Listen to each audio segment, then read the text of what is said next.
de este simposio sobre democracia, ética y servicio público. Esta sesión lleva por título Bienestar y Democracia y van a participar en ella Lorenzo Peña Gonzalo y Marcelo Vásconez. En primer lugar va a intervenir el profesor Lorenzo Peña y para mí es un placer presentarlo brevemente. Él es un colega y compañero del Instituto de Filosofía del CSIC, donde es profesor de investigación. Se dedica sobre todo a trabajos de filosofía jurídica. Ha sido profesor en universidades en España y en el extranjero, investigador invitado también en la Universidad Nacional de Australia y también es el responsable y animador, como le gusta decir a él, del grupo de estudios lógico-jurídicos al cual también pertenezco yo mismo. En esta sesión él nos va a hablar sobre el servicio público como principio justificativo del Estado. Entonces, Lorenzo, tienes la palabra y adelante. Buenas tardes, queridos amigos. Vamos a iniciar este recorrido sobre el servicio público como principio justificativo del Estado, puesto que por algún punto hay que empezar, podríamos remontarnos indefinidamente, y de hecho más tarde remontaremos un poco, pero vamos a poner como punto de arranque Hobbes, que sin duda ninguna la filosofía de Hobbes es en los albores de la Edad Moderna un conveniente punto de inicio relativo, porque Hobbes evidentemente bebe de una serie de fuentes de su época y de las épocas anteriores que conoce bien, que sintetiza de manera con ese talento extraordinario que lo caracteriza. Y pienso que nos ofrece un interesante punto de partida, aunque sea después para alejarnos muchísimo de él. No creo que sea del caso, ni que la audiencia que tenemos la satisfacción de tener hoy, esta tarde, lo necesite ni lo merezca, una recapitulación de las ideas de Hobbes, pero sí mencionaré algún punto esencial. El pacto social como principio hipotético, justificativo y originador del Estado, en el cual el individuo abdica de su libertad a cambio de su seguridad. El Estado va a constituirse así en ese leviatán, en ese poder generado por los individuos humanos ellos mismos, que le van a transferir el poder de decisión, sujetándose a sus decisiones, renunciando a su libertad, como digo, aunque con algunas restricciones. A veces se dice que el individuo en Hobbes renuncia por completo a su libertad. Esto es verdad, pero con un límite que es el derecho a la propia vida, que es irrenunciable, y obtienen a cambio una sola cosa. El Estado va a servir exclusivamente para una cosa, y es para proteger la seguridad. Es decir, para proteger, solamente va a cumplir esa función, nada más, proteger al individuo contra las agresiones de los demás. Y, por tanto, proteger la vida y la hacienda de cada uno contra los actos ajenos de violencia en las cosas, de violencia en las personas o de fuerza en las cosas. El problema, podemos preguntarnos si esto va a ir más lejos, si también se va a proteger contra el fraude, si también va a haber una ley de pesos y medidas, si también va a haber una regulación de los contratos, en virtud de la cual los incumplimientos de contratos sean justiciables. Bueno, esto podría quedar abierto y podría eventualmente ampliarse el leviatán hobbesiano en ese sentido. Después de Hobbes, dando un salto, evidentemente, pasamos a Locke, que va a recoger una parte de la herencia de Hobbes, pero desde una perspectiva bastante diferente.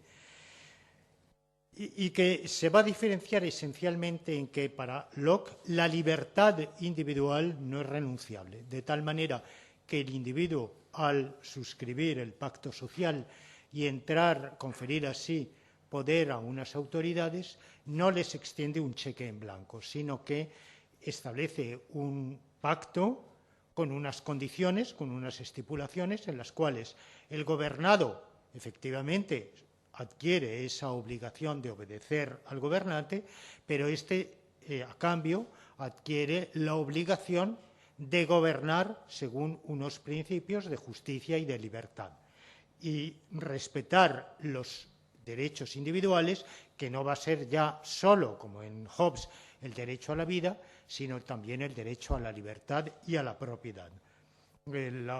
La tabla de derechos básicos en Locke es fluctuante, no siempre es exactamente lo mismo, pero con todas las diferencias importantísimas que hay entre Hobbes y Locke, tanto en cuanto al ámbito concedido al poder político por el pacto social, como en lo tocante todavía más a las formas de organización del poder político, que para Locke tienen que estar sujetas a unas pautas restrictivas del ejercicio de ese poder político, tiene que haber un principio representativo, tiene que respetarse un derecho de resistencia en caso de incumplimiento del pacto social por parte del gobernante.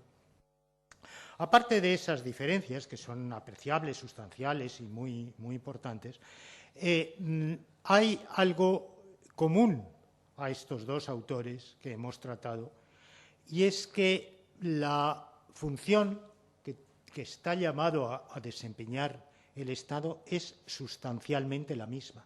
Es proteger a los individuos, a los miembros del cuerpo social, contra agresiones ajenas y, por tanto, esencialmente, la protección de la seguridad. Y todavía, dando otro salto de otros 40 a 50 años, pasamos a los fisiócratas, como es una corriente del pensamiento moderno que hoy está un poco, digamos, soslayada, quizá en parte porque sus principales representantes fueron franceses y evidentemente el pensamiento anglosajón ha logrado una hegemonía que de ningún modo ha conseguido el pensamiento francés, o sea porque son autores pertenecientes preponderantemente al ámbito de la economía política y que no plasmaron sus ideas en el plano filosófico con la capacidad de síntesis que tuvieron los pensadores anglosajones que he mencionado y otros más. Pero en la fisiocracia, en los fisiócratas de mediados del siglo XVIII, creo que vemos estas mismas ideas, o digamos aquello en lo cual los autores que he recapitulado hasta ahora coinciden, pero desarrolladas con un énfasis y con un análisis económico muy interesantes y que vuelven a incidir en lo mismo, incluso radicalizando de algún modo el mensaje. El Estado es una excrecencia de la sociedad tiene como tarea la de los individuos que la integran, que es la de labrar su prosperidad, su bienestar, cada uno labra su propia prosperidad y su propio bienestar, y el mejor Estado es el mínimo, aquel que casi no existe, ese mínimo necesario para garantizar un cierto orden, una cierta paz social. En los fisiócratas, en realidad es que van a influir después en Adam Smith e indirectamente en Hegel, porque Hegel va a recoger la herencia. Hay muchas ideas en Hegel que es interesante en su filosofía de la historia, que vienen en realidad de la economía política de Adam Smith y de otros autores, e indirectamente de los fisiócratas franceses. En la fisiocracia y en Adam Smith es donde se va a plasmar por primera vez una diferencia entre dos entidades distinguidas, que hasta ese momento no lo estaban, ni en Hobbes, ni en Locke, ni en Grocio, ni en otros autores, que son la sociedad y el Estado. Hoy estamos extremadamente habituados a hablar del Estado y la sociedad civil, que es un concepto vago, extremadamente indeterminado, problemático. Bueno, pues esta dicotomía, que nos parece que nos viene de la noche de los tiempos, no es así. Es una dicotomía conceptual que se genera en un momento dado, muy preciso, en la segunda mitad del siglo XVIII, y que va a deber su enorme influencia a ser recogida, tematizada, genialmente conceptualizada por Hegel en toda la enciclopedia de las ciencias filosóficas, pero sobre todo en su filosofía del espíritu, en los diversos capítulos que la integran, y después heredada, transformada, modificada por Carlos Marx. Y Carlos Marx, de toda esa tradición, con toda esa tradición que he mencionado, va a tener muchísimo más en común de lo que hoy se piensa. Hoy se suele pensar que mientras de toda esa tradición individualista, no forzosamente liberal, Locke es un liberal, y los fisiócratas podríamos asimilarlos a liberales, por lo menos en el plano económico, pero Hobbes no era un liberal, pero de toda esa tradición individualista que he mencionado, podríamos pensar que un colectivista como Carlos Marx está absolutamente divorciado, puesto que efectivamente él, con su filosofía de la historia, que va a anunciar la llegada del comunismo, la abolición de la propiedad privada, la propiedad común de los medios de producción, está en una perspectiva muy alejada, evidentemente, de la concepción de los filósofos que hemos mencionado hasta ahora, para los cuales toda creación de riqueza y toda ansia o todo trabajo en pro de la prosperidad es una labor efectuada por el individuo para sí mismo, con fines egoístas, aunque por el efecto de esa célebre mano invisible de que hablaba Adam Smith, la codicia individual, la actuación con fines de lucro y beneficio personal de cada uno, se transmute por un cierto arte de magia social, de efecto combinado, de mano invisible, en una prosperidad o bienestar general. O lo que, con otra terminología, recoge también Hegel en su famosa frase, en su famosa locución de las astucias de la razón: los individuos creen trabajar exclusivamente para su beneficio y personal, para sus fines personales, pero las astucias de la razón hacen que estén trabajando en realidad para la perfección y el desarrollo del espíritu. Bueno, Carlos Marx, como digo, en cierto modo se va a inscribir radicalmente en contra de ese individualismo, pero tiene en común con toda esa tradición algo que puede sorprender a quien no haya leído a Carlos Marx o no lo haya leído suficientemente. En el fondo, Marx hereda de toda esa tradición la dicotomía Estado-sociedad y va a sostener también que el Estado es una superestructura política que se genera en ciertas sociedades, no en todas, que es una excrecencia que tiene como función, coincidiendo con toda la tradición que he mencionado anteriormente, exclusivamente la salvaguardia de la seguridad y por tanto la represión de quienes hagan peligrar esa seguridad, y que lo demás, todo lo demás, la producción de riqueza, la eventual distribución de riqueza, el trabajo a favor de la prosperidad, todo eso es asunto ajeno al Estado, que no debe competir para nada al Estado, sino que es obra de la sociedad. Ahora, eso sí, ya ahí Marx va a introducir una modificación. ¿Qué sociedad? ¿Qué seguridad? En las sociedades individualistas ese productor es el propietario de medios de producción privado.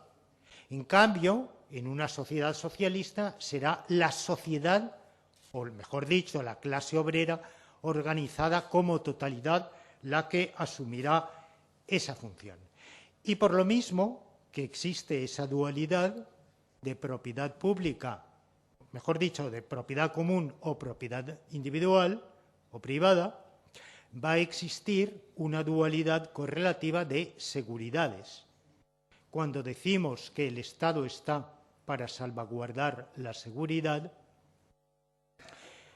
hay que distinguir entre la seguridad en una sociedad en la cual los medios de producción son de propiedad privada, en la cual la seguridad que se trata de salvaguardar es la seguridad de los propietarios de esos medios de producción, la de la clase privilegiada o clase dominante, y una sociedad diferente en la cual la gran masa obrera haya tomado propiedad colectivamente de esos medios de producción, y entonces el Estado seguirá siendo un instrumento exclusivamente para salvaguardar la seguridad y la propiedad, pero aquí será la propiedad colectiva.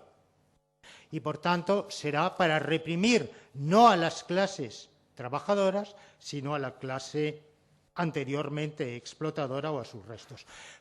Dado que esa dicotomía está llamada a extinguirse, que una vez que se establezca esa propiedad común de los medios de producción, todo lo que haya de dominio burgués son restos del pasado. Cumplida esa misión, el Estado se extinguirá. Por eso Marx es un anarquista. Cuando hablamos de los pensadores anarquistas del siglo XIX y pensamos en Bakunin, en Kropotkin, no hay que olvidar que, bueno, en Proudhon, en cierto modo, aunque de manera un poco más inconsecuente, ¿verdad? No hay que olvidar que un gran anarquista era Carlos Marx y que es un anarquista político. Tiene un plan de demolición del Estado, solo que esa demolición va por etapas. Una primera etapa en la cual se trata de subvertir el Estado existente, reemplazarlo por un Estado proletario que iniciará su extinción automáticamente. Pero evidentemente él tiene ese programa de demolir el Estado a través de reemplazar un Estado por otro. Bueno, el esquema de Marx, muy interesante, hoy olvidado a quienes pertenecimos a una generación anterior. La referencia de Marx era absolutamente obligatoria, tanto para los que nos inscribimos en aquel momento como seguidores de sus ideas, como para quienes se inscribieron en contra. La figura y el pensamiento de Marx eran totalmente esenciales. Me parece a mí que para muchísimos jóvenes y menos jóvenes de hoy, es una referencia que suena ya un poco obsoleta y que desde luego se ha leído poco, se conoce poco. Y bueno, pues evidentemente cada época tiene sus referentes. Pero cuando el propio Marx empieza a utilizar su esquema, como todo gran pensador, él tiene unos esquemas que ha elaborado y luego trata de rellenar esos esquemas con datos empíricos. Y una buena parte de la obra de Marx está dedicada a trabajo empírico, ¿no? Es un pensador poco deductivo, incluso relativamente poco sistematizador. Engels lo tuvo que sistematizar porque él no se sistematizó mucho a sí mismo. Pero evidentemente llevó a cabo esta labor de recopilación de datos. Gran parte del Capital de la obra, en varios tomos, el Capital está construida con muchísimos datos que él trata de subsumir en sus esquemas conceptuales, con éxito o sin él, y también en el plano histórico, evidentemente. Y se encontró con problemas de que su esquema no daba bien, él mismo se dio cuenta, no daba bien cuenta de la historia de la sociedad. Y se topó con una anomalía que no había modo de encajar en su planteamiento. Y es lo que él llamó en alguna ocasión, y luego algunos marxistas lo han epilogado y han tirado del hilo y han hecho toda una teoría al respecto, el modo de producción asiático. En el esquema de Marx se pasa de un hipotético comunismo primitivo en el cual la propiedad sería común, que bueno, es una hipótesis que tampoco se inventó Marx, sino que existía, se había mantenido a través de muchos autores, ¿no? Cuando el propio Locke habla de cómo se justifica la propiedad con el trabajo, parte de la hipótesis de que existía una comunidad humana anterior que tenía comunidad de bienes. Bueno, pues de ese comunismo originario, hipotético, porque nadie lo ha estudiado, nadie lo hemos conocido, se puede hacer la hipótesis de si sociedades primitivas vivían en él o cómo fue el hombre prehistórico. De ese comunismo se habría pasado a la sociedad esclavista, de ahí a la feudal, de ahí a la capitalista y luego finalmente vendría la sociedad comunista. Ese es el famosísimo esquema. Pero Marx se encuentra con una serie de sociedades nada desdeñables que van desde Egipto a Mesopotamia, la India que se empezaba a conocer en su época, la China antigua, o sea, la mayor parte, e incluso en la medida en que los estudios lo fueron revelando, las sociedades americanas prehispánicas, en las cuales había unas estructuras, un modo de producción que difícilmente se podía encajar en esos parámetros que he mencionado.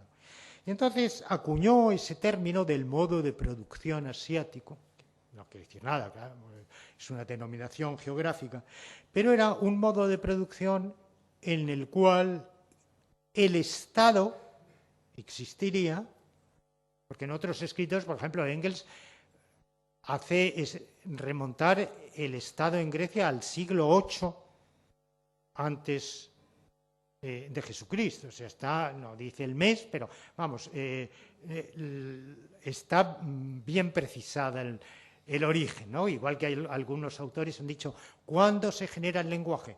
En tal momento, ¿no?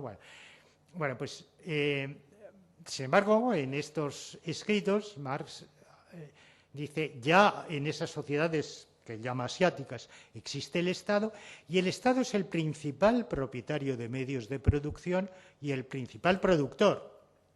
Y son sociedades sobre todo ligadas a los sistemas de la agricultura antigua, del regadío, porque claro, en los sistemas de agricultura, cuando hoy pensamos, bueno, el paso del paleolítico al neolítico, el surgimiento de la agricultura, surge en Mesopotamia, en la región de Asia Menor.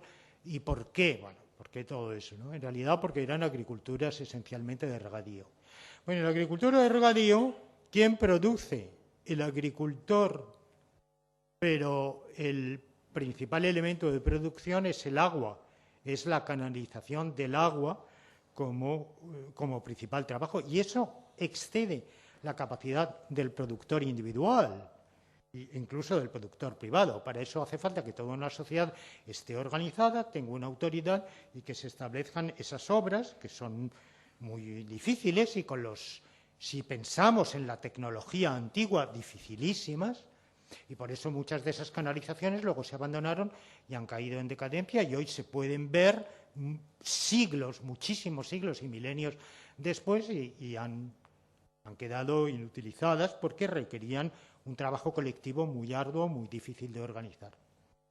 Bueno, pues fueron esas sociedades de Egipto, de Mesopotamia, de la India, de China, del imperio incaico, del imperio maya, las que tenían ese tipo de estructura. Y aquí vemos que en esas sociedades el principal productor es el Estado. Y esto ya nos hace reflexionar sobre un problema, ese descubrimiento de Marx, que de algún modo quebrantó, abrió una brecha en su teoría, en su esquema histórico, y que luego algunos marxistas han desarrollado. Hubo una escuela francesa en los años 60 de desarrollo de neomarxismo original que desarrollaron mucho la teoría del modo de producción asiático. Y bueno, lo que pasa es que eso ya llegó también un poco demasiado tarde, porque ya era también el momento en que poco después los propios esquemas se iban en gran medida a abandonar o relativizar. Pero la reflexión en torno a esos hechos históricos nos hace ver que la visión que han tenido todos los autores que hemos ido mencionando hasta ahora, Hobbes, Locke, los fisiócratas, el propio Marx, del Estado no corresponde a la realidad. El Estado nunca, desde luego no el Estado de Egipto, Mesopotamia, pero el Estado nunca ha sido exclusivamente un garante del orden, o como lo dice algún marxista en esa terminología fuerte que viene de Marx, el Estado es la organización de los gendarmes, el ejército, las cárceles y los jueces. Bueno, el Estado nunca ha sido una organización exclusivamente de gendarmes, militares, sistema penitenciario y tribunales. Siempre ha sido mucho más.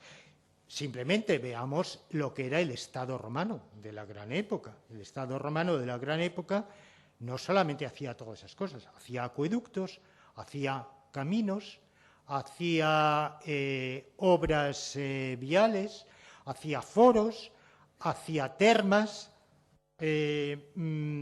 construía espacios de teatros, anfiteatros, espacios de esparcimiento. Se ocupaba también del abastecimiento, hacía distribuciones de alimentos limitadas a un sector de la población, pero nada desdeñable. Desde luego, las anonae del Imperio Romano eran un suculento sistema de subvención a las clases depauperadas de Roma, que se extendió incluso a otras partes del Imperio Romano. Tampoco todo eso que hicieron los romanos en Roma, luego poco a poco lo fueron extendiendo a todo el Imperio Romano.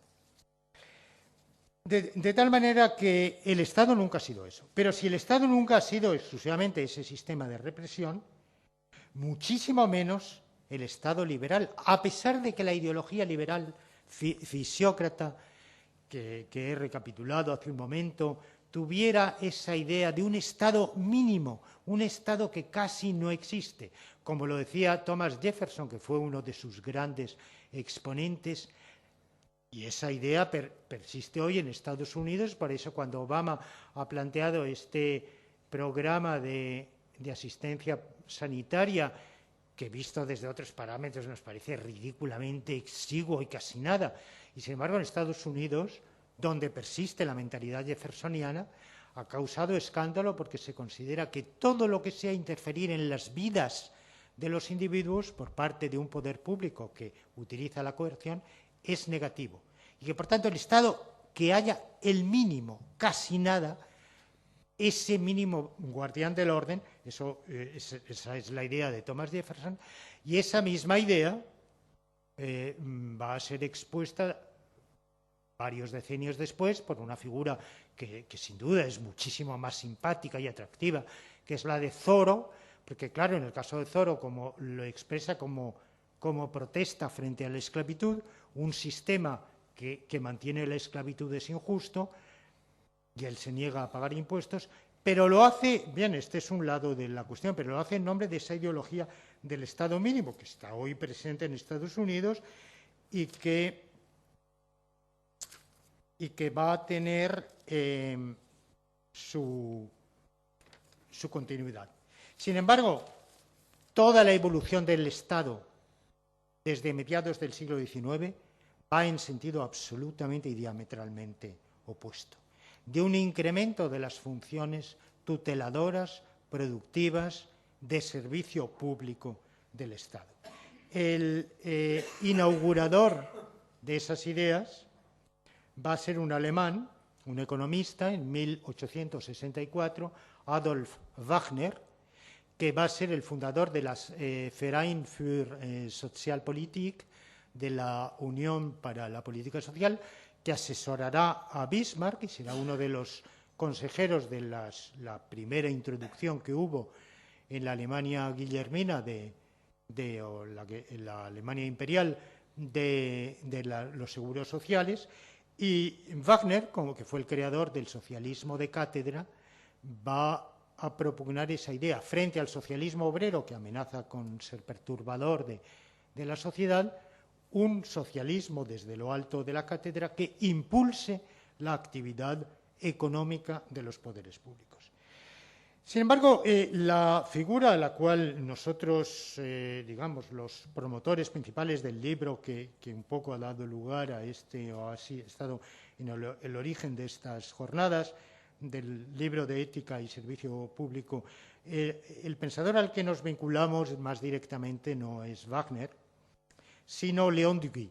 Son las ideas del solidarismo francés de Léon Duguay, que es y bueno, también relacionado con el socialismo de Léon Bourgeois, pero vamos, sobre todo el solidarismo de Duguay, lo que nos ha impulsado en la idea de que lo justificativo del Estado es el servicio público que Léon Duguay va a estudiar en su triple faceta y va a hacer de eso un principio justificativo de todos los Estados, lo cual constituye una oferta de filosofía jurídico-política radicalmente diferente y opuesta a la que viene de Hobbes y toda la línea que he mencionado anteriormente.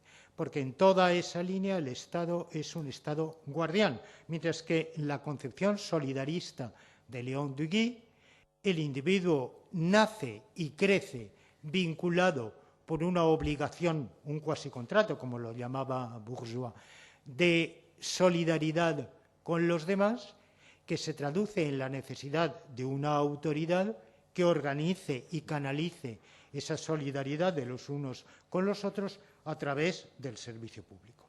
Entonces, nuestro proyecto, solamente me queda para terminar, pedirles que, en la medida de lo posible, pues lean nuestro libro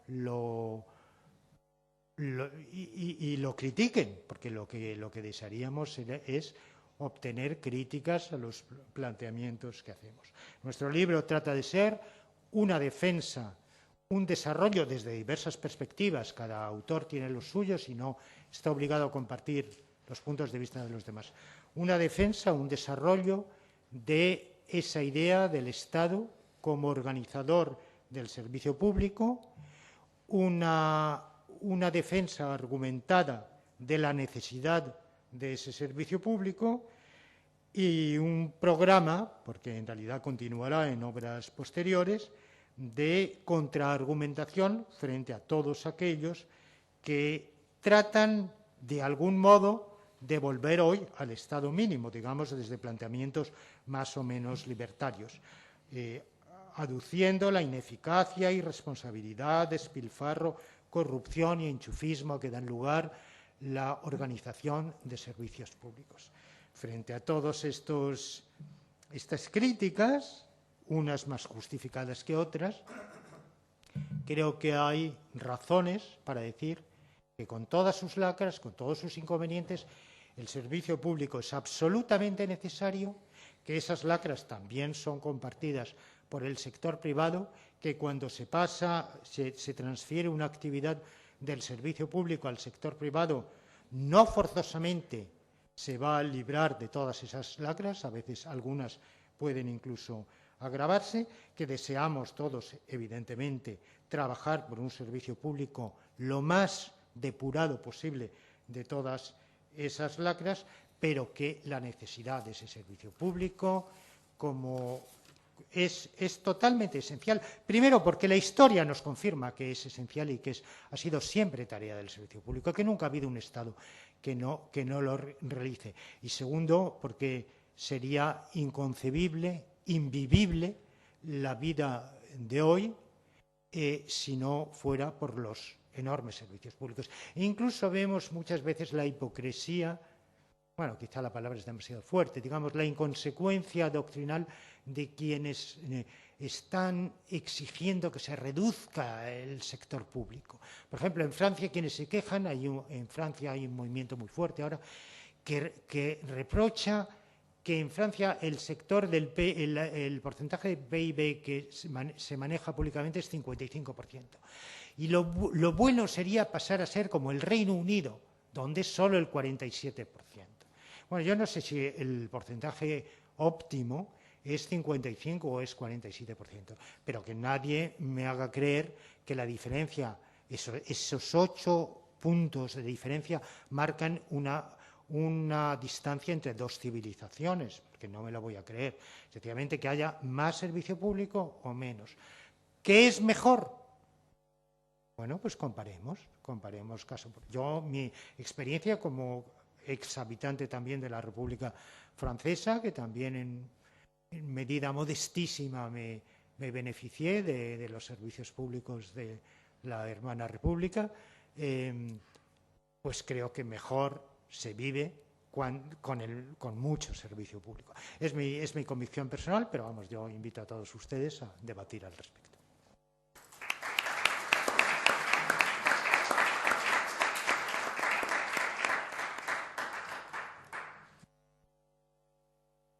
Pasamos a la segunda intervención de esta sesión quinta de nuestras jornadas sobre bienestar y democracia, y va a intervenir Marcelo Vázquez.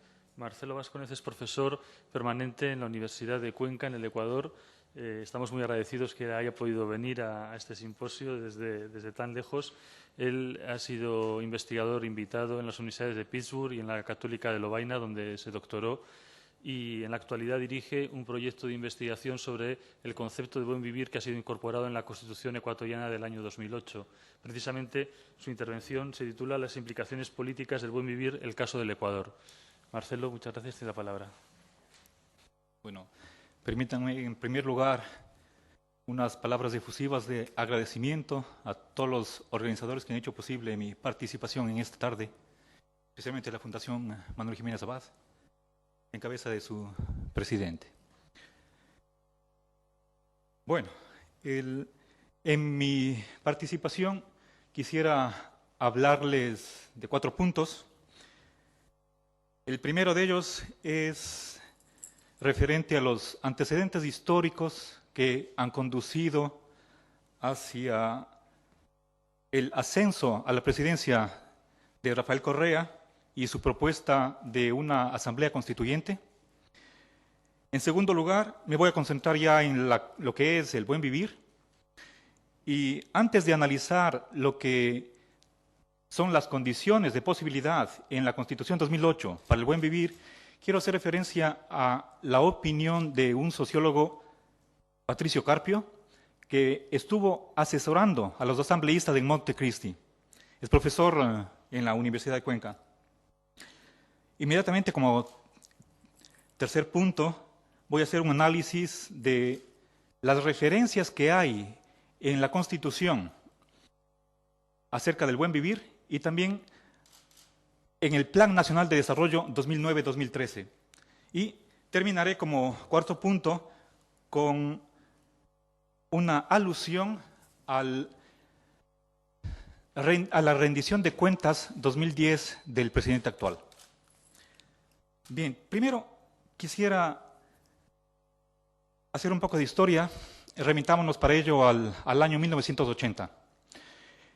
En ese año volvimos a la democracia después de varias dictaduras militares y ascendió al poder el presidente Jaime Roldós. Era progresista, bueno, perdón, fue en el año 80, ¿sí? 79, de 79 al 81. Era un gobierno que despertaba muchas expectativas populares.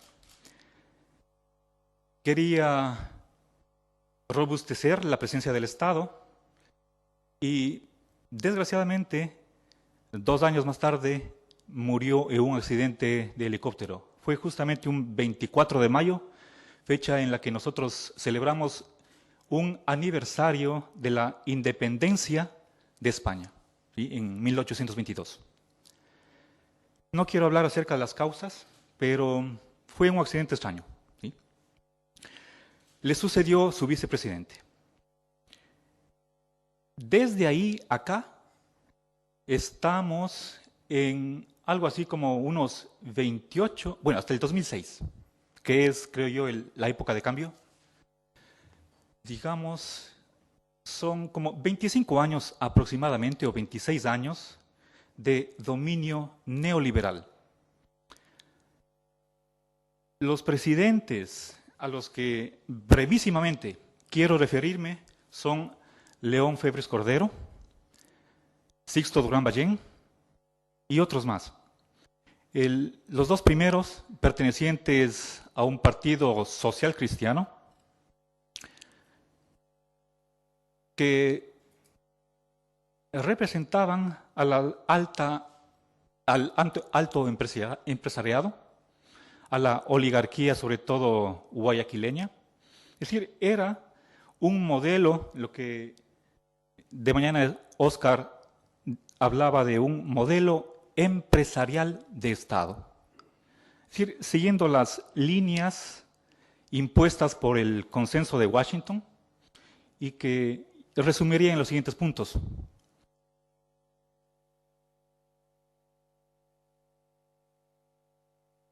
Bueno, en primer lugar, dar una centralidad a la empresa privada. Eso significa un Estado mínimo, como lo ha mencionado Lorenzo en su exposición. Eso quiere decir reducir los gastos públicos a tal punto de asfixiar la prestación de los mismos, sobre todo en salud, educación. Por lo tanto, una privatización de las prestaciones públicas, como son, por ejemplo, el Seguro Social. En el Ecuador, el Seguro Social es la institución más cotizada. Llegó un presidente, Yamil Maguad, que se atrevió a eliminar el impuesto a la renta. Felizmente esta propuesta no prosperó, pero lo hizo durante algún tiempo.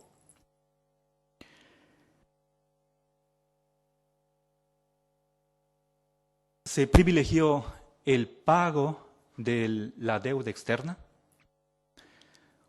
Hubo, en los días en los que en la Asamblea Nacional se discutía qué porcentaje del presupuesto nacional se va a dedicar al pago de la deuda externa, hubo varias manifestaciones, movilizaciones en la calle. El pueblo pedía que ese porcentaje baje. Estaba alrededor del 47% del presupuesto designado para el pago de la deuda. Se quería que se reduzca ese porcentaje. Lo cierto es que los asambleístas se hicieron sordos a esta petición, a este clamor popular, y el hecho es que ascendió al 51%.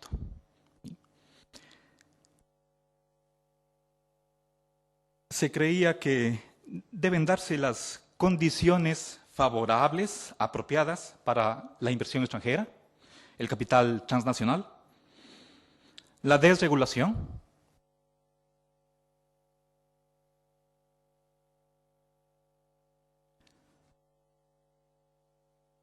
bueno, básicamente son todas estas medidas las que han tenido predominio, hegemonía, en los 26 o 25 años de retorno a la institución democrática, hasta que llegamos al año 2006.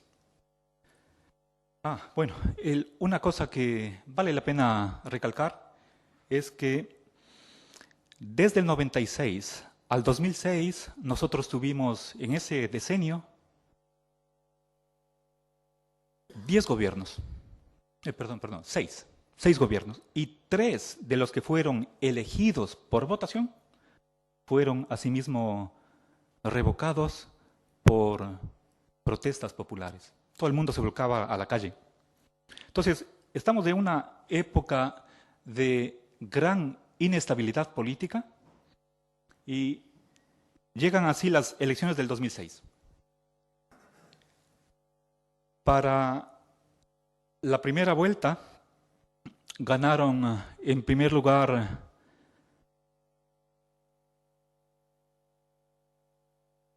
Álvaro Noboa, que es uno de los multimillonarios de Latinoamérica, el más rico del Ecuador, heredero de la fortuna de su padre, que hizo el imperio de la banana. Y en segundo lugar, Rafael Correa. Él fue ministro de Economía en uno de los gobiernos anteriores, relativamente joven, no voy a decir desconocido, y pasaron a la segunda vuelta. Una de las propuestas ya antes de ser presidente como simple candidato fueron las de una crítica a los partidos neoliberales.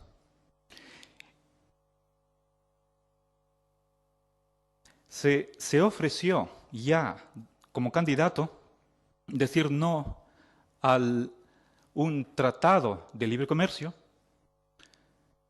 y hubo ya una declaración de terminar con la precariedad laboral, que luego lo cumplió, me voy a referir en detalle qué hizo. Entonces, su discurso de campaña fue abiertamente antineoliberal. Por el otro lado, Álvaro Noboa tenía el discurso contrario, a favor de la empresa privada, el pago de la deuda externa y continuar con ese modelo empresarial del Estado. Otro de los puntos que estaban en debate fue la convocatoria a una asamblea constituyente.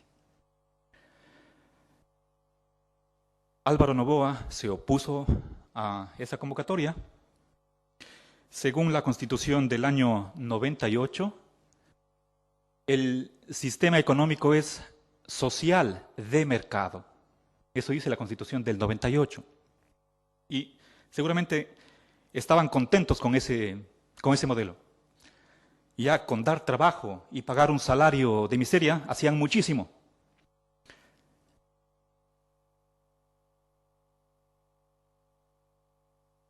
Llegó al poder Rafael Correa y puso en marcha la convocatoria para la Asamblea Constituyente. Esa asamblea la convocatoria tuvo que ser convocada por el pueblo mediante referéndum y se tuvo un apoyo de exactamente 81.7% a favor de que se reúnan los constituyentes.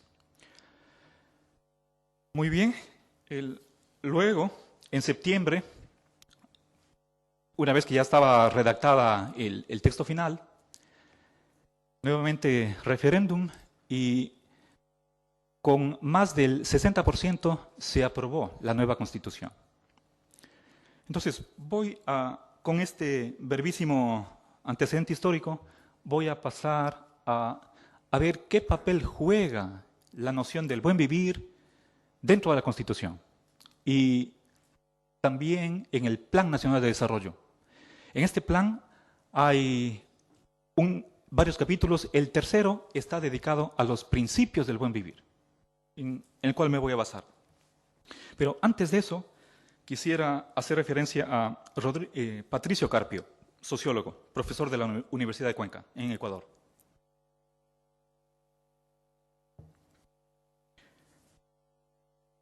¿Qué es el buen vivir? Creo que nadie se va a atrever a definir eso, ¿sí? Pero creo que hay que tener en cuenta lo siguiente. No es invento de los ecuatorianos. Creo que, a mi modo de ver, opinión personal, es algo humano. Si queremos remontarnos a ciertos antecedentes, tendríamos que ir por lo menos a Aristóteles. Él explícitamente dice que al momento de considerar cuál es la mejor constitución, debemos de estudiar cuál es la mejor forma de vida. ¿Sí? Y aquí explicito, no es lo mismo vida buena que la vida mejor. Eso está en superlativo. ¿Sí? Ok, pero entonces, eso quiere decir que cuando hablamos de política, de las funciones del Estado, de cuál es la mejor manera de convivir en comunidad, tenemos que dilucidar qué es el bien. Y en concreto, cuál es la vida buena. No voy a continuar en detalles con Aristóteles, simplemente me referí a él para decir que no creo que sea un concepto, el del buen vivir, uno que esté de moda o que sea meramente coyuntural. Tal vez la expresión sí lo es, pero el concepto como tal me parece que no solamente es antiguo, sino que creo que desde que el hombre es hombre se ha preocupado por cómo vivir bien. ¿Sí? Ok, ahora, aclaro, no todo filósofo va a estar de acuerdo con que la política o el derecho tenga que ver con valores o con una concepción del bien. Explícitamente, Immanuel Kant y contemporáneamente un filósofo que ya murió a comienzos de este siglo, John Rawls, explícitamente se oponen a esa visión. ¿Por qué? Porque creen que el problema de qué es el bien, qué es la vida buena, es debatible. Mucho más en una sociedad liberal y pluralista. No nos vamos a poner de acuerdo sobre cuál es la vida buena. Piensen ustedes, por ejemplo, en la Dolce Vita, desde el punto de vista hedonista. Y así, o sea, y piensen en Nietzsche. Cada uno tendrá su concepción. ¿Sí? Y si es que queremos ponernos a debatir, el problema va a quedar irresuelto. Entonces, la opción que toman Kant y John Rawls es, más bien, dejemos de lado esa noción de bien o buena vida y simplemente dediquémonos a cuestiones formales, procedimentales, que no tienen nada que ver con el contenido. Ok. Creo que el constitucionalismo, como una corriente de filosofía del derecho, se ha opuesto a esa visión kantiana y rawlsiana, y a mi modo de ver, con razón. Los constituyentes de Ecuador han pensado que más vale incluir valores, ¿sí? Especialmente esta gran noción del buen vivir y que de alguna manera delimite lo que son los derechos, los deberes y las funciones del Estado. Por supuesto,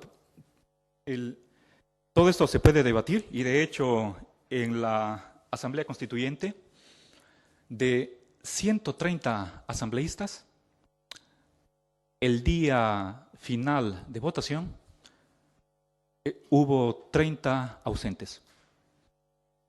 Su nombre los tenemos en una de las publicaciones de la Constitución. Partidos que antes de la convocatoria a la Asamblea Constituyente se opusieron y al final no estuvieron de acuerdo. Están en su derecho. Creo que no podemos llegar a un consenso ni unanimidad acerca de cuestiones tan fundamentales. ¿Sí? Lo cierto es que se consiguió mayoría. Hubo un apoyo como del 70% de la población ecuatoriana que estaba a favor de la Constitución redactada en borrador y a la final ahora nos está rigiendo.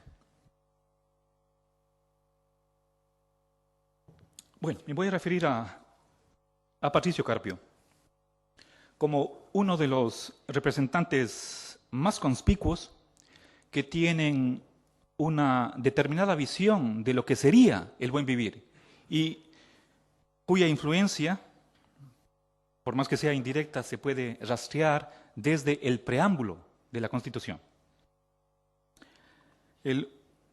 Personalmente voy a mencionar únicamente aquellos rasgos que no comparto. ¿Sí? Mucho se ha discutido en el país, y en Latinoamérica o en el mundo acerca de qué es el buen vivir. Y quiero resaltar aquí aspectos, por lo menos unos 3 o 4, con los que yo preferiría alejarme. En primer lugar, hay un localismo. Patricio Carpio se refiere a que en la época de la Ilustración, el iluminismo, se tenía una fe en los universales. Una sola propuesta, por ejemplo, de economía, universal, para todos, independientemente de lo local, de lo temporal, del contexto. Contra eso, entonces, se afirma las particularidades. Y en conexión con este primer punto, la diversidad, las identidades comunitarias. Nuestro país no es uniforme, tenemos varias nacionalidades y ya se ha reconocido eso, la plurinacionalidad, en el artículo número 1 de la Constitución. Pero en lugar de insistir en la unidad, en un Estado unitario, como también lo hace el artículo número 1, Patricio Carpio prefiere la diversidad, la diferencia, empezando por la de género. Pero una reivindicación no tanto como para pedir igualdad de derechos, sino un reconocimiento de la diferencia como tal. ¿Qué más? Patricio Carpio cree que el buen vivir no simplemente es una concepción alternativa del desarrollo, sino más bien una alternativa al desarrollo.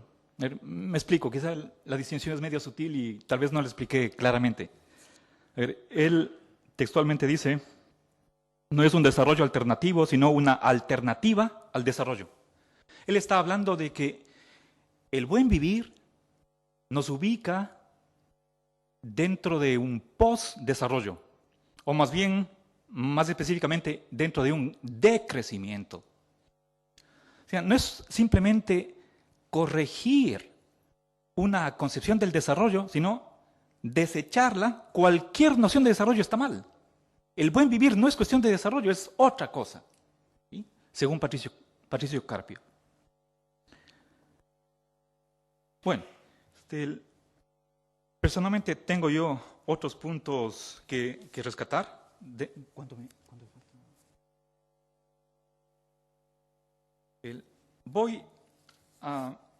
Quizás me estoy demorando mucho en esos antecedentes. Voy a tratar de resumir lo que yo creo que es esencial para el buen vivir. Y no lo voy a hacer desde el punto de vista sociológico, económico, jurídico, sino desde la filosofía, que es mi campo.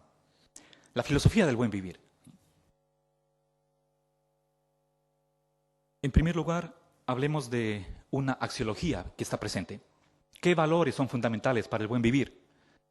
Y aquí permítanme ir rápido, por cuestiones de tiempo. Podemos, si ustedes así lo creen conveniente, discutir en el momento del coloquio. Valores como la igualdad, la justicia, la solidaridad. Según el Plan Nacional de Desarrollo, la fraternidad, la cooperación. Eso es axiología. Pasemos a la ética. La ética tiene básicamente que ver con derechos y deberes. Y obviamente hay no solamente derechos, sino yo diría principalmente obligaciones. ¿Qué derechos? El título 2 de la Constitución habla acerca de ellos. Y hay como 7 u 8 capítulos. Hay una clasificación de los derechos. El capítulo número 1 habla acerca de los derechos del buen vivir. Agua y alimentación, vivienda, trabajo, salud, educación, seguro social y otros más. He mencionado los que creo que para mí son fundamentales. El capítulo 7 habla de derechos de libertad. Ahí está el derecho a la propiedad privada, pero una propiedad privada que tiene función social y dice con función y responsabilidad social y ambiental. Esta noción de propiedad privada con función social está en el Ecuador, por lo menos, mejor dicho, desde el año 1929. La Constitución del año 1929. No es invento del 2008, estaba también presente en la Constitución del año 98. ¿Qué quiere decir eso? Que se pone límites al uso que se puede hacer de la propiedad privada. ¿Sí? Supuestamente hay un derecho de abusar de la propiedad, que significa que la propiedad me daría la potestad de destruir el bien poseído independientemente de las necesidades de los otros. Pues contra eso, contra ese supuesto derecho va la función social, que es una idea del siglo XIX. Si no estoy mal, fue de Witt, que mencionó Lorenzo, quien introdujo esa noción. Bien, entonces, la propiedad privada está dentro de los derechos de libertad, no dentro de los derechos del buen vivir. Ahora, al final de ese título 2 viene una sección acerca de los deberes de los ecuatorianos. Son más de 30, voy a mencionar únicamente 2. Uno de ellos dice que estamos obligados a promover el bien común y a anteponer el interés colectivo sobre el interés particular.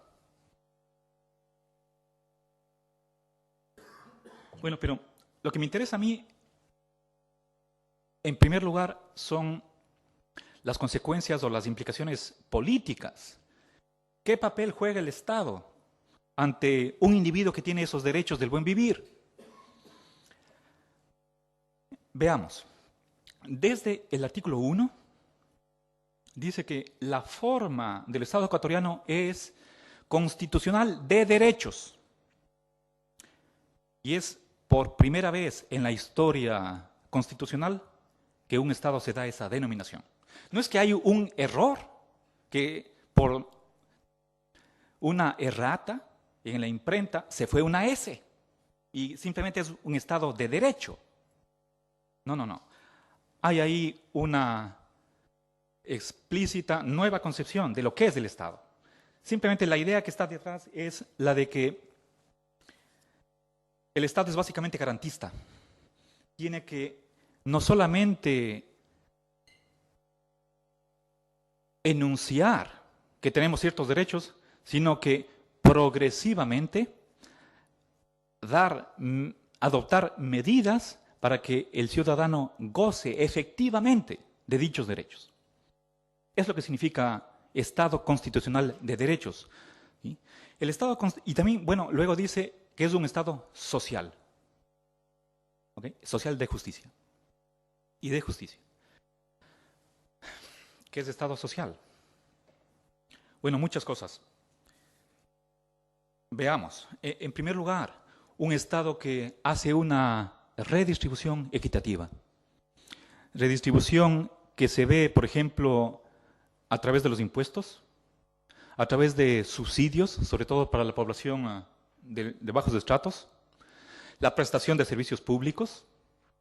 Desde la Constitución 2008, educación, salud, educación incluso de tercer nivel son gratuitos, no se paga nada. Y bueno, hay un subsidio que se llama Bono de Desarrollo Humano, que lo cobran mensualmente gente de escasísimos recursos y que fue duplicado en la presidencia de Rafael Correa. Todo eso es redistribución equitativa. Y, por supuesto, hay un impulso igualitarismo. ¿Qué más significa Estado social? Debería mejorar la situación de todos, pero con una preocupación especial o con una prioridad con los más necesitados. Pensemos en la situación del trabajador. en mayo del 2008, antes de que termine el trabajo de la Asamblea Constituyente, se eliminó el trabajo por horas. ¿Qué significaba trabajo por horas? Que pensemos, por ejemplo, un profesor de escuela. No trabaja a tiempo completo, simplemente es hora dada, hora pagada. Y al momento de cobrar su sueldo, tiene que extender una factura por servicios prestados. Eso significaba que no tenía derecho a la afiliación al Seguro Social, no tenía vacaciones, no tenía 13º o 14º sueldo. Supongamos que reciba un sueldo mensual de $500. Al año, el empleador dejaba de pagar $2,000. Si tenía 20 empleados en esa situación, son $80,000 que entraban al bolsillo del empleador, en perjuicio del trabajador. Eso dejó de tener vigencia en mayo del 2008, antes de que terminara la Asamblea Constituyente.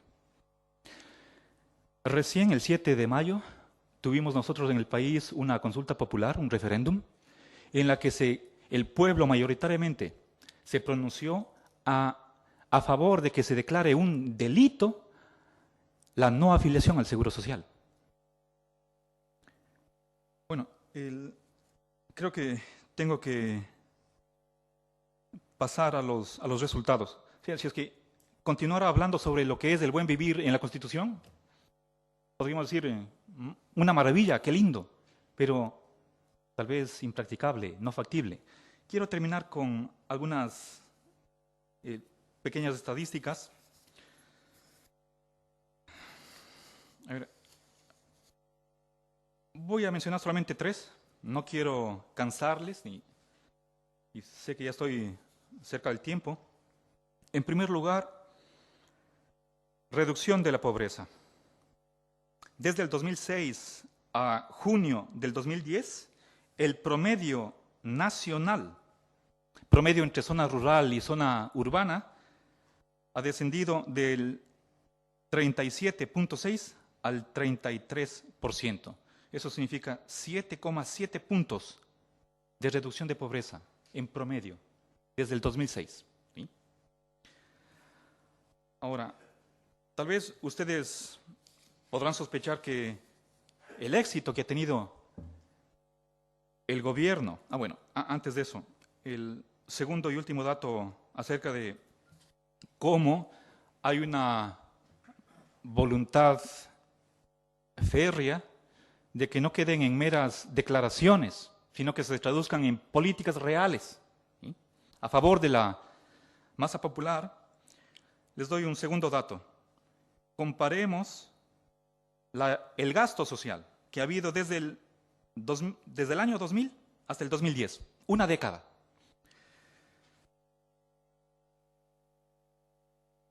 En los primeros 7 años, desde el 2000 al 2006, se han invertido 8.537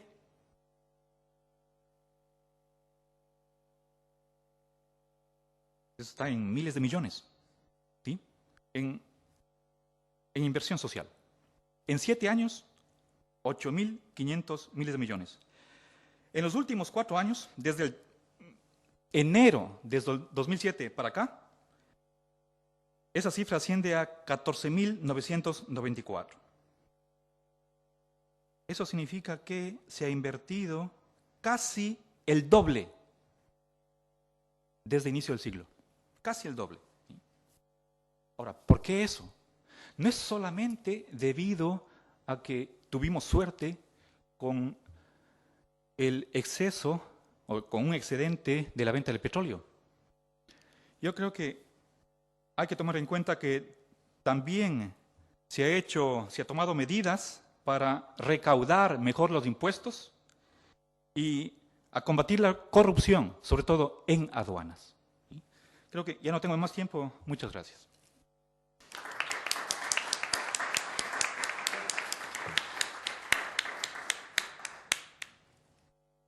Tenemos un cuarto de hora aproximadamente para el coloquio. Si tienen alguna pregunta. Sí. Empieza.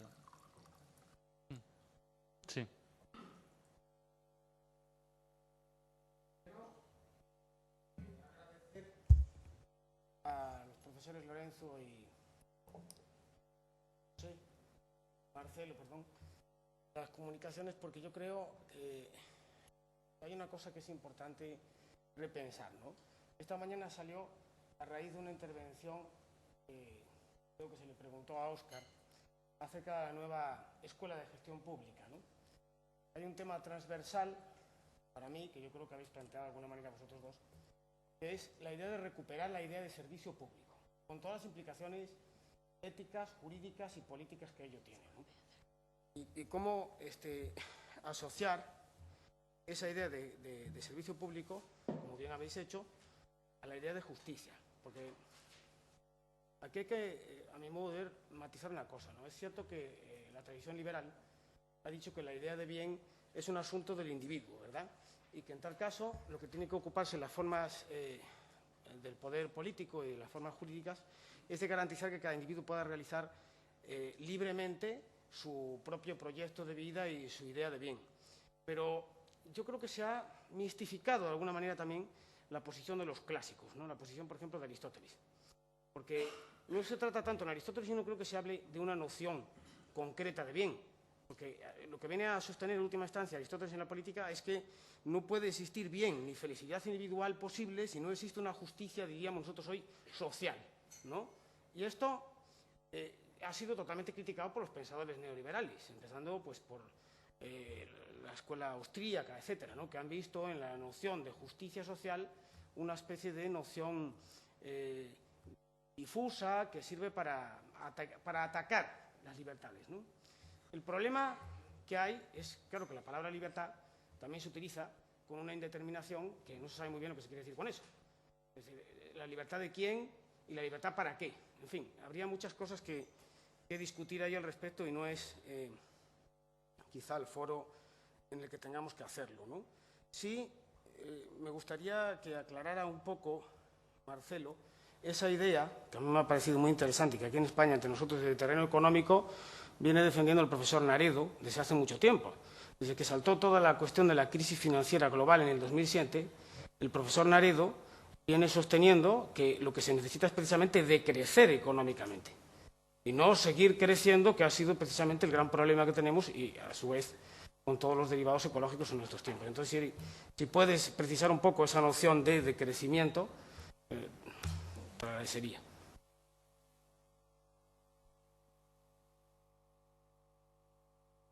Una pregunta para Lorenzo. Me ha gustado mucho el repaso de todos estos autores a lo largo de la historia, para culminar en la importancia del...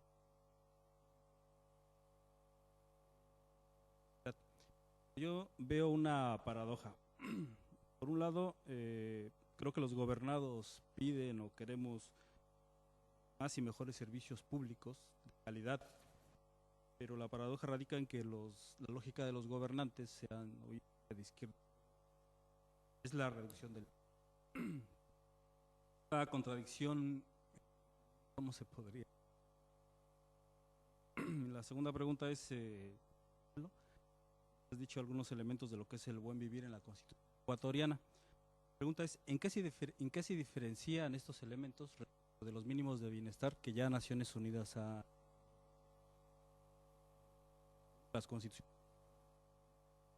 ¿Qué de nuevo hay en la... ¿Alguna pregunta más? ¿Queréis podéis ir respondiendo? Bueno, yo quería hacer un comentario, entonces... Pues tienes la palabra.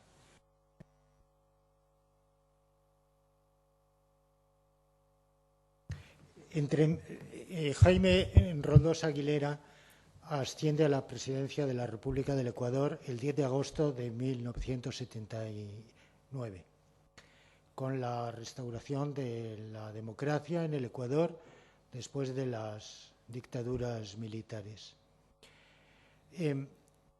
Y muere, personalmente me atrevería a afirmar, en atentado aéreo organizado por la CIA, 2 años después.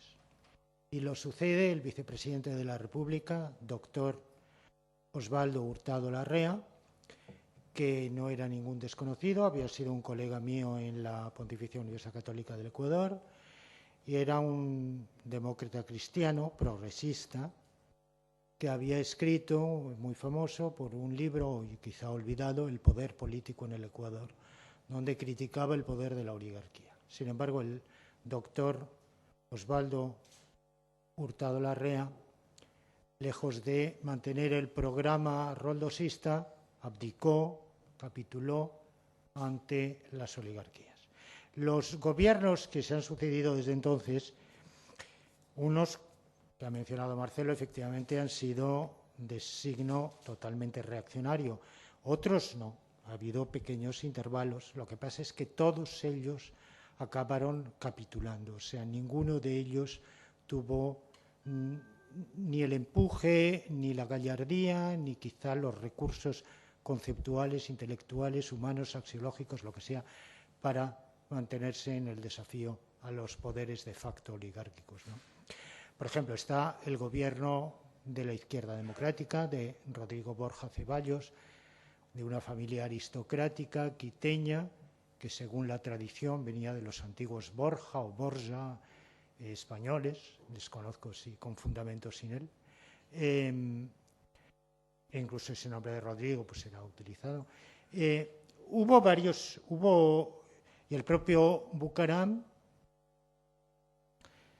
venía en principio como un roldosista que quería restaurar. O sea, que en ese largo periodo que tú has mencionado ha habido varios intentos de, unos por la vía electoral, otros por la acción de masas, hacer que las aspiraciones populares tuvieran su reflejo. Y hubo políticos ecuatorianos e incluso presidentes de la República que lo intentaron, pero todos ellos fracasaron o capitularon, o todas esas esperanzas se vieron frustradas y quedaron en muy poco, ¿no? O sea que efectivamente el movimiento de Revolución Ciudadana que encabeza el economista Rafael Correa Delgado desde el año 2006 es una novedad relativa. Lo que pasa es que por primera vez ha logrado conjuntar la fuerza electoral, la fuerza política organizada, la presión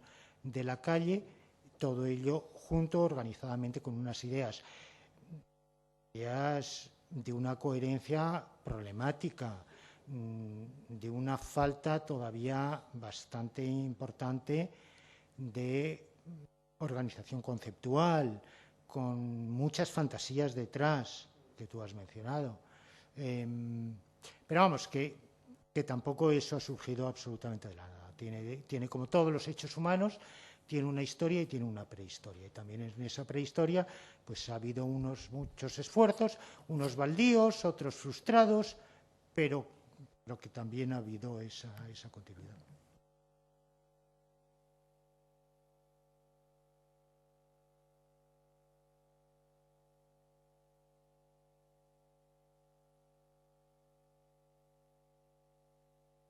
Primero, la idea de crecimiento.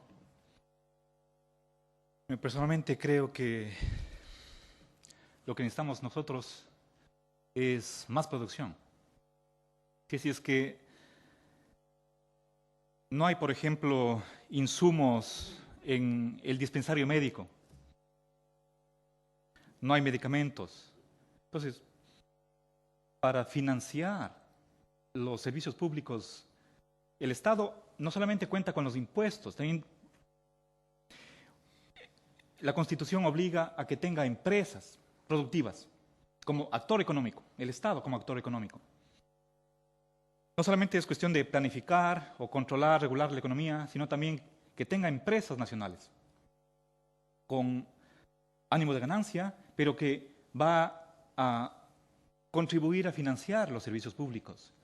Yo creo que trabajar menos iría en perjuicio de los servicios públicos.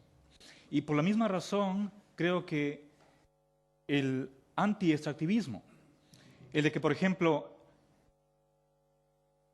el Estado no pueda usufructuar de recursos naturales que se encuentran en el territorio donde están asentadas comunidades ancestrales igual va a tener consecuencias negativas para la población, incluso para la población local. Según la Constitución, el 60% de las regalías, que son millones, cientos de millones, queda en la comunidad. El Oriente es una de las zonas más atrasadas de nuestro país, empezando por la infraestructura, ¿sí? Falta de carreteras adecuadas, puentes. Hay incluso zonas urbanas que no tienen ni agua potable, que reciben por tanqueros y compran el agua por litros y es a un precio exagerado. Entonces, yo creo que si es que no producimos más, si no trabajamos más, entonces eso va a ir en merma de la prestación de servicios públicos. Entonces, yo no comprendo esa lógica del post-desarrollo o decrecimiento. ¿Sí? Yo creo que, no sé si, bueno, démosle el beneficio de creer que tienen buenas intenciones, pero creo que los resultados no son los esperados, ¿sí? O no van a ser los esperados. Entonces, simpatizo con el presidente cuando dice que el simplemente tener el pasto para el ganado es más perjudicial que las actividades a gran escala, extractivistas. No conozco el detalle, pero el presidente afirma que el 95%, por ejemplo, del agua se purifica, de la que es utilizada en los procesos extractivistas. Bueno, si es que vamos a tener un pensamiento de protección o conservación del medio ambiente, seamos consecuentes. Por lo menos una tercera parte de la contaminación ambiental se debe al coche. Prohibamos, vamos solo al transporte público.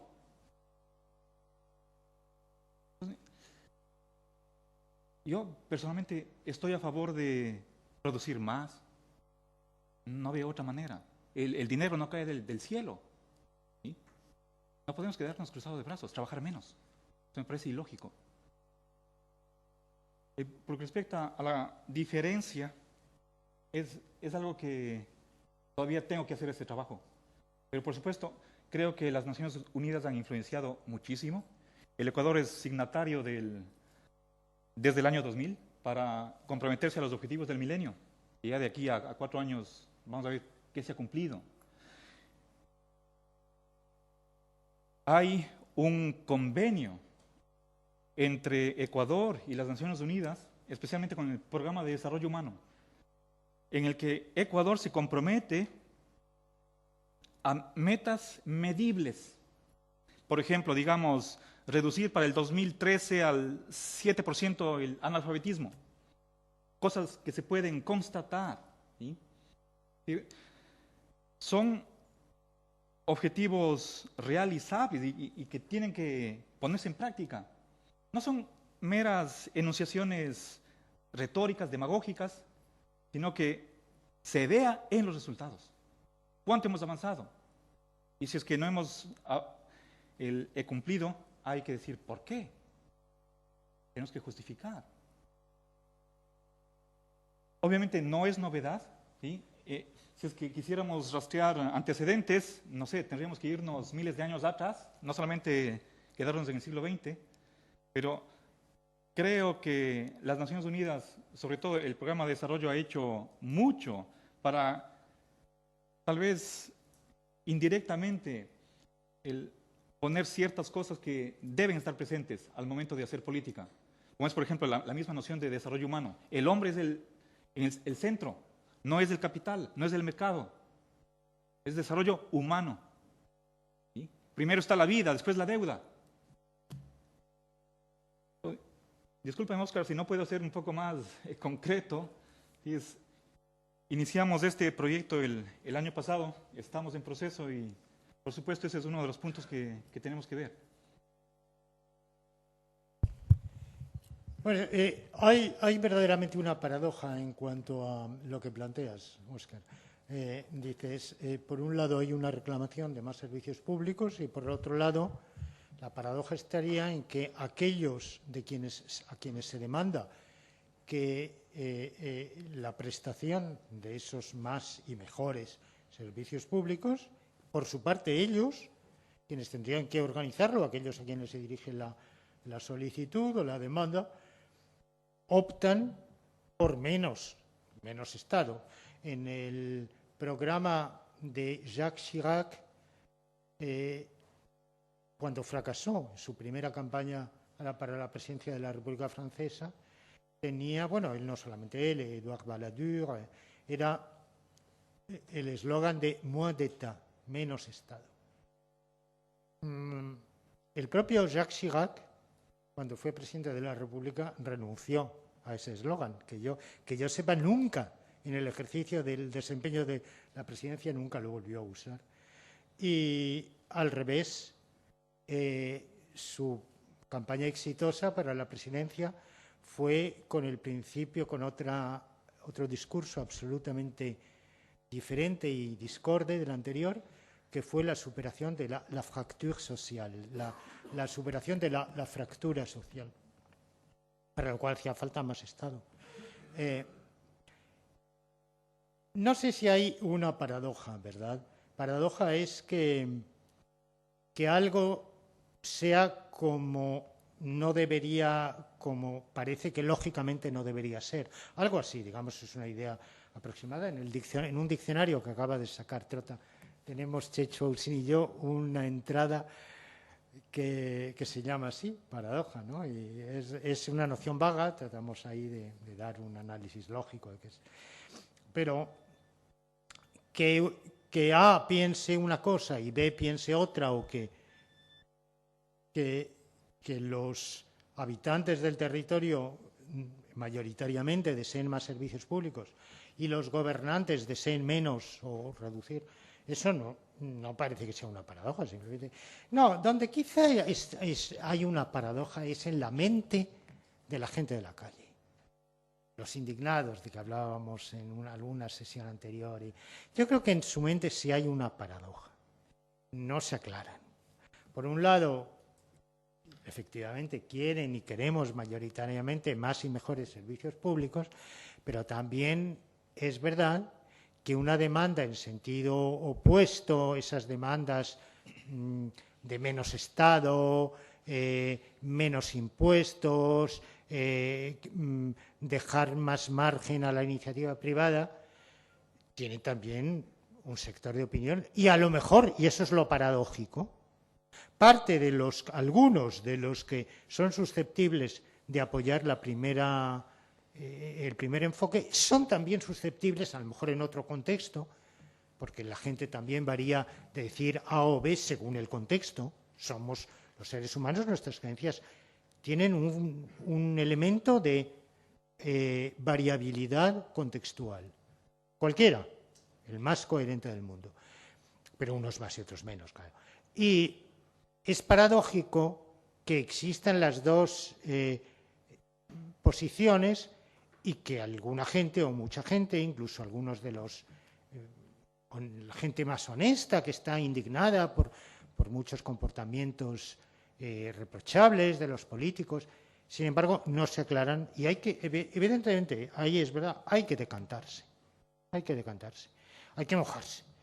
Y bueno, yo personalmente me mojo por la idea de más servicios públicos, ¿no? Creo que no hay que reducir, sino ampliar. No hay que disminuir, sino agrandar.